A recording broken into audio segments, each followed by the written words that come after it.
the audio feed. I don't know if it's on yet, but so if you're on stage, it's important that you use the microphone. So let me welcome you. We may have people coming in during the presentation, but I've asked everybody to kind of hold them back there so they won't disrupt you if you're presenting.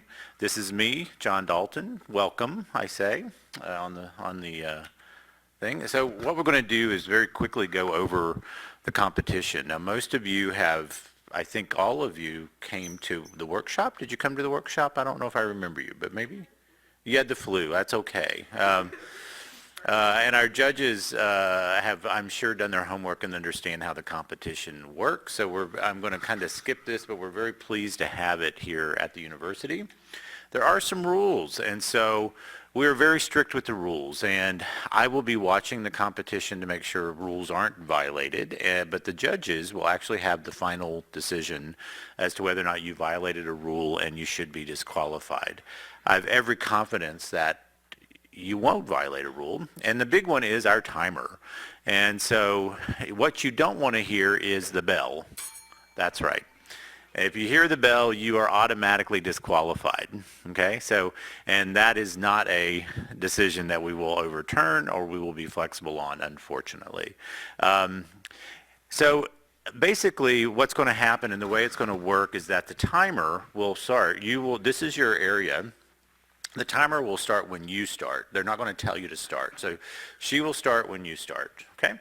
And then as you go up, I will put your slide up behind you. As soon as you're finished, I will actually take your slide down, okay? So judges will be looking at the slides while you're presenting. Now, during the deliberation, if they want to review your slide during their deliberation period, we will provide it to them, okay? So really for the contestants, are there any questions about the rules? You guys got it. Yeah. All right. And then here's the judging criteria. And basically, I'll let you read through that, but essentially, you want to speak in layman's terms, and you want to be dynamic, and you want to be clear, and you want to be as close to 3 minutes as possible. You do not want to go over your 3 minutes, okay? That's a bad thing. And you want to be engaging, of course. Your slides, I think, Danielle, do we have all the slides for everybody who's here? Okay, so we've got your slides loaded and ready to go. Okay. And a special thank you, just so you guys know, this is the prize money and the travel money to the regional conference has been sponsored by the Graduate Coordinator Network. And all of our judges today are from the Graduate Coordinator Network. And this is the amount of money that the organization is putting up for your prize money. So good luck to everyone. And I understand all of our judges are here, so turn around and say hi to them. Thank you all for being here. We appreciate that. Okay? So as we move through this, do we have any questions before we start? Okay. So I'm going to, I will put the microphone around your neck like this. So come on up. I'm going to turn it on. Yes. Yeah, you're good. You're good. So, okay. So wait right over here. And then, judges, are we ready for the first one? Okay. Is this you? Yep, that's me. Okay. Vehicle. Okay. And ladies and gentlemen, our partners come with all sorts of problems. Sometimes problems we didn't even they exist. Let me break it down to you. There are 3 types of partners they meet. First of all, kind number 1, the won't. They're represented by the blue line. They just won't last that long. They could take medication and become type number 2. They can't, represent a red line. They will get into the zone for a little bit, but they can't hold on that long. That's where you people want the number 3, the well people. These guys, just like the green line there, will get into the zone and will stay there, hold on forever. Now, whether you thought I was talking about your partner's temper or something else, that's your issue. But believe me, we face the same issues in drug delivery and medication delivery. For example, chronic inflammation diseases such as rheumatoid arthritis, the medication that we have are hydrophilic, which means these drugs love water. So if you inject them intravenously, freely, you'll have two problems. It's either they're going to get excreted because you excrete water and it becomes not effective, or you can inject more so they become effective, but because you made out of water everywhere, they'll go everywhere. It'll become side effects. So scientists came up with this cool idea of nano vehicle. They're made of lipids. You can have the drug in it. But just like the Kant people in the red line, the drug is hydrophilic. It loves water. It will want to get out of that vehicle as soon as you get it there. So what we developed is a novel vehicle that can hold on. It's the will vehicle, just like the green light, just like the green people there. It will get the drug inside and it will hold on to it until it reaches its destination. You think this is cool? We made it even cooler. You see that blue around the vehicle? That is an acid-sensitive shield that will prevent these particles from getting uptaken anywhere else but the chronic inflammation side or the inflamed joints, because you have a low pH in these acid-sensitive and these joints. So the acid sensitivity will make the shield lose from the particle and get uptaken by the inflammatory cells in there. We actually tested this in mice model, and the colors are representative in the images. That's it. Thank you. Thank you. Take that off.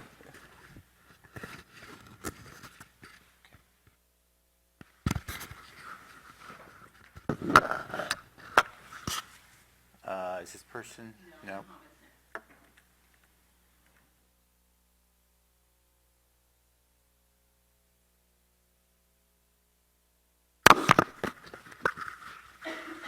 And we're going to wait just a second to give the judges a couple minutes. I'll go ahead and put this on you, okay?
All right, we have Ahmed. Right. Good morning, everyone. So, flooded cities are not the most amazing place to live in. That's why we invest a lot on expensive and extensive underground sewer networks. So, stormwater can be conveyed safely away from our streets and neighborhoods. However, if we inadequately design the structure that actually takes water from the streets down to the sewers, then all these huge investments on the sewers are going to waste. Like, consider your kitchen sink where you put your dishes. Like, you got a new shiny sink, looks great, mama approves, you got the plumbing right, everything looks okay, but the drainage hole in the sink, if it's too small, then water will not make it through. And the entire system will fail just because a tiny, totally avoidable thing, the sinkhole. Of course, when it comes to stormwater, we don't go around and make holes in our streets. We use storm drain inlets, which these guys up here. So storm drain inlets, if we want to test the hydraulics of these structures and their performance, we have two ways to go about it. We can wait for a storm to happen, then go to the streets and take some measurements, which doesn't sound to be a great idea, or we can take the street to the lab, and which we did here. At J.J. Pickle Research Campus, we have a real-size model of a roadway, 60 foot long, 10 foot wide, and installed in it are storm drain inlets that can be 5 foot long, 10 foot, and 15 foot long.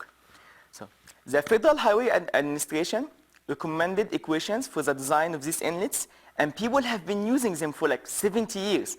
We wanted to test these equations against real-size experiments, like we have here. So we did some experiments, and our results are here.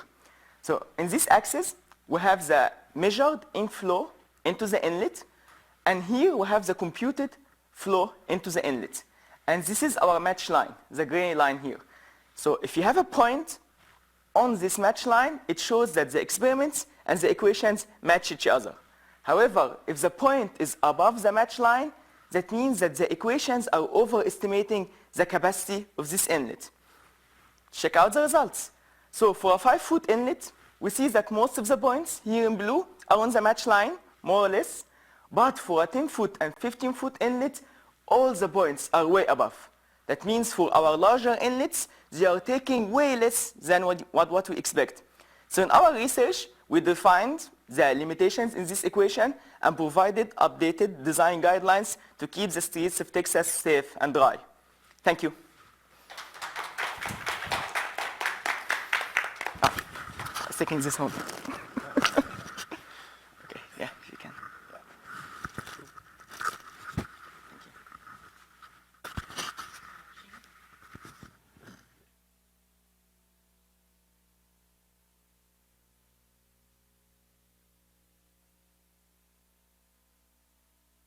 Oh, wait, the next one? There we are. Oh, you, good. Oops, sorry. Just do this. Okay, if you'll just wait right over a couple minutes and we'll get started.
Hello everyone, I'm here to share you a story about how we make flood maps for the entire Texas. When a hurricane hits our land, if you turn on the TV, you will see a picture with a giant cloud. That's also the only thing first responders know when they prepare for a disaster. Obviously, it's not enough. First responders need flood maps to tell them where to go. In the past, you can pay several $1,000s to an engineering consulting company and ask them to make a flood map for you for just one waiver, which will take several months to finish. But during Harvey, as we know, we got thousands of waivers flooded at the same time in our state. So that's impractical to go in that way.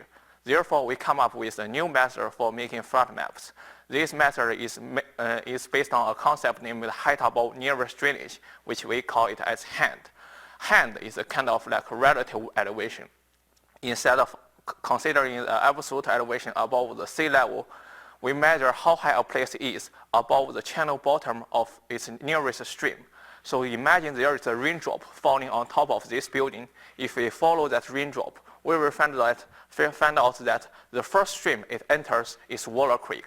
Then we just compare the elevation of the building basement to the stream bottom of Waller Creek to get the handle elevation of this building. When a flood happens at Waller Creek, we know the stream flow, which means how big the water is. We also know the geometry, which tells you how the channel looks like, and then we can get how deep the water is. So all we need to do is to compare the hand elevation of this building to the water depth in Waller Creek to decide whether this building is flooded or not. That's what we did during Hurricane Harvey.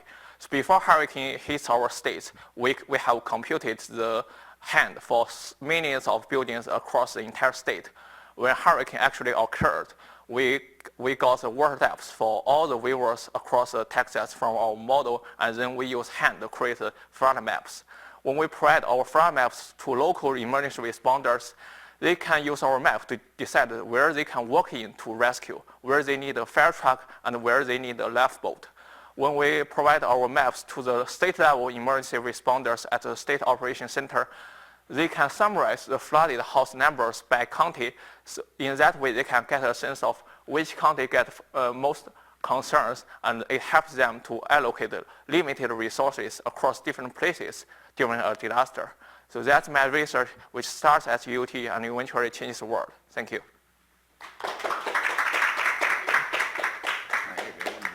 Okay.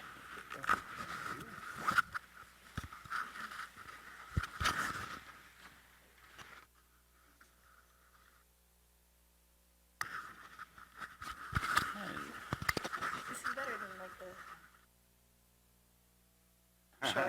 All right.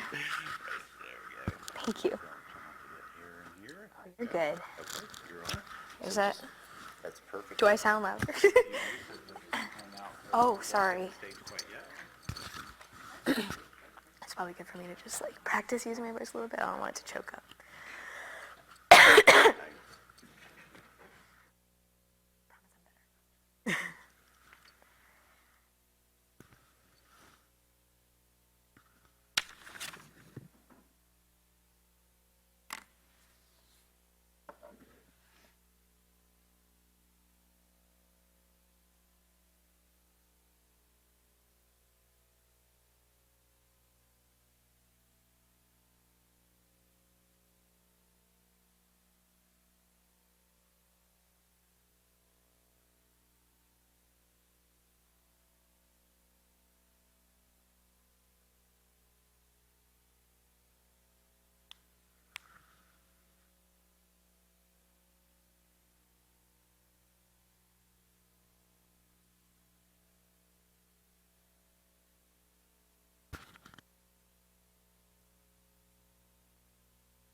We're going to have a knowing look, and that's when we're going to start. Oh, no!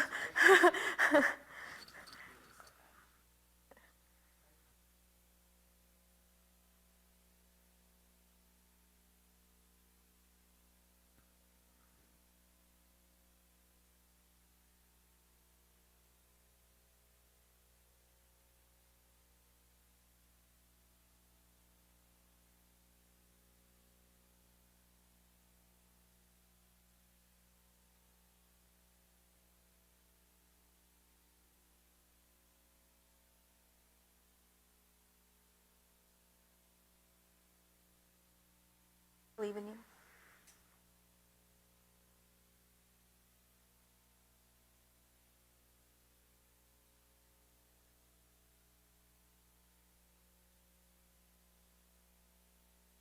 Oh.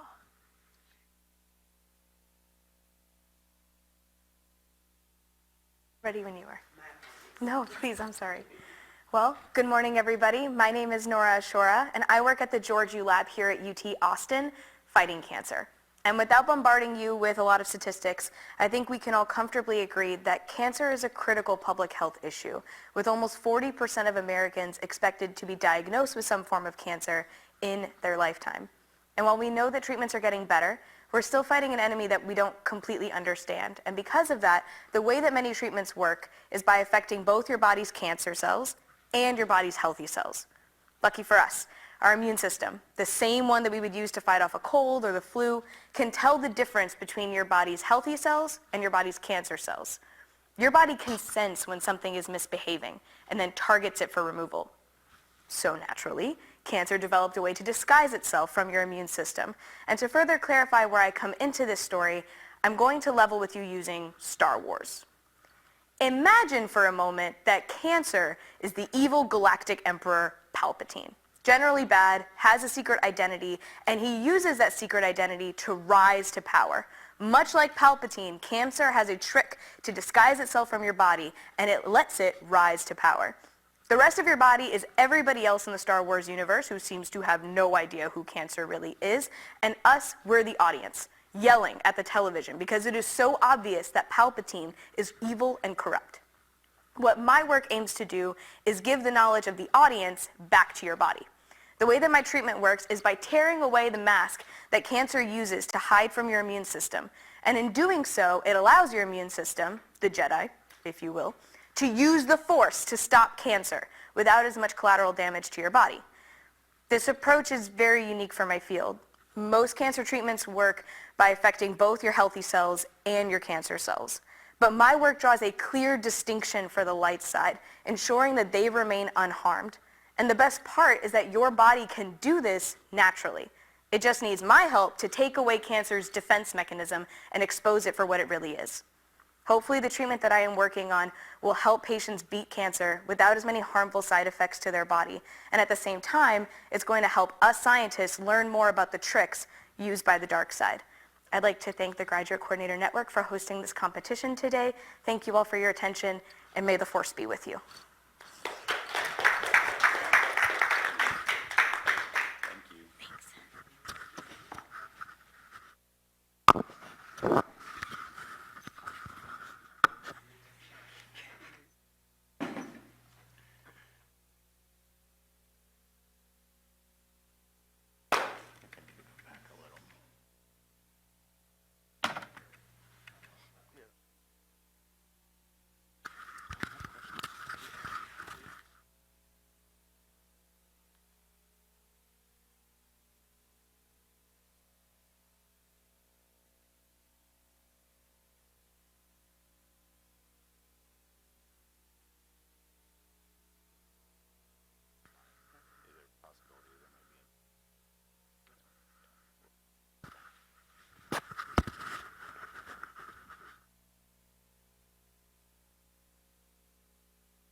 Oh, well, parents are probably,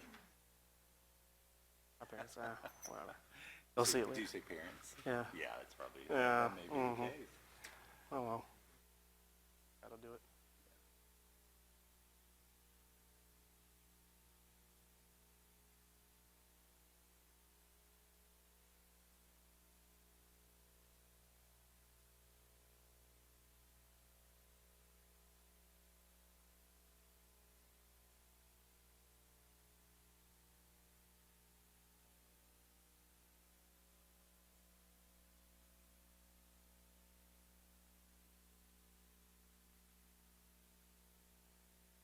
Okay.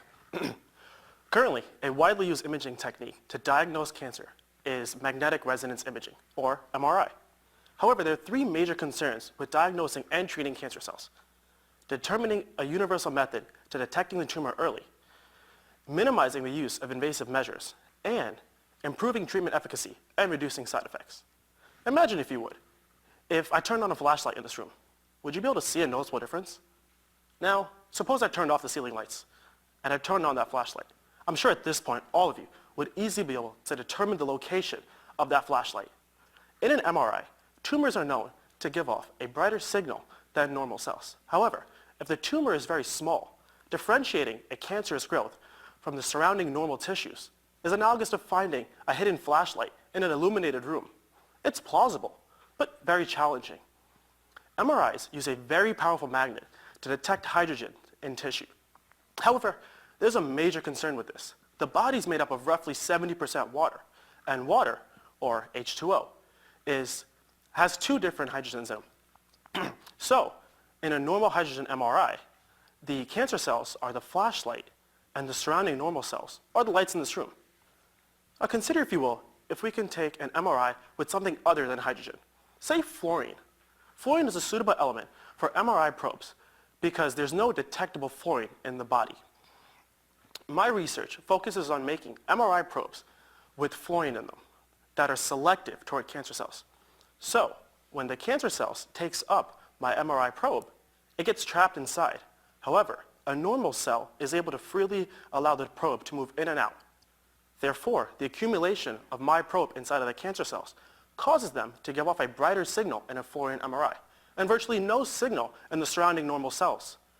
This is analogous to turning on a flashlight in a dark room, where the flashlight's are cancer cells, and the dark room is the surrounding normal tissues.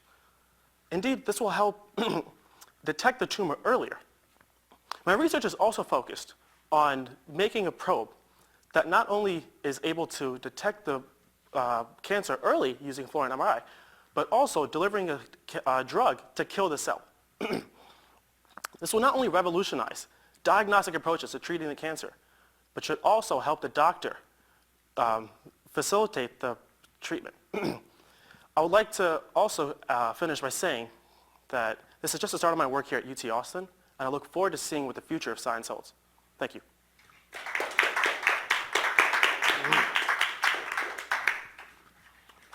Butcher the ending. Nice job. Good. Sorry.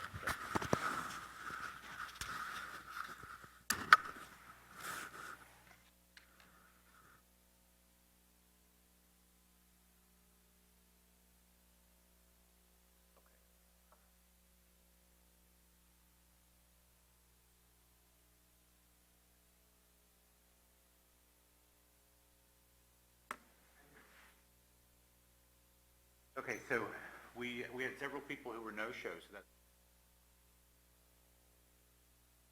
So what's going to happen is we're going to let the judges finish decide who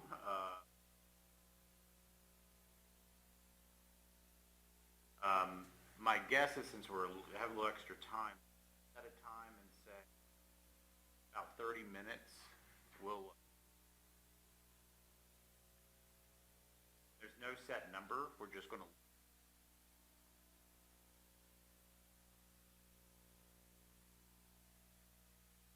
All right. Thanks, guys. You can leave.